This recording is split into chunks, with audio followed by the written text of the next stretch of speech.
নমস্কার। WBSSC group C ও group D প্রার্থীদের জন্য একটি গুরুত্বপূর্ণ আপডেট নিয়ে হাজির হয়েছি।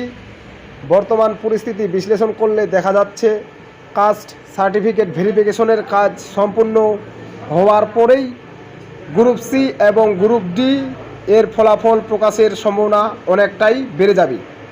এর পিছনে রয়েছে স্পষ্ট প্রশাসনিক যুক্তি।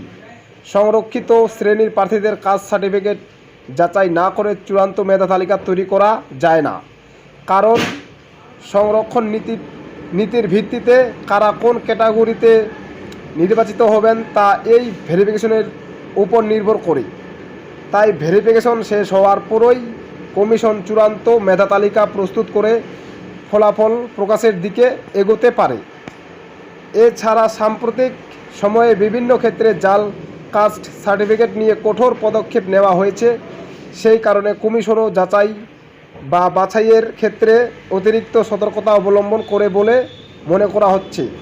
এতে প্রকৃত যোগ্য প্রার্থীদের স্বার্থ সুরক্ষিত থাকবে এবং নিয়োগ প্রক্রিয়া আরও স্বচ্ছ হবে।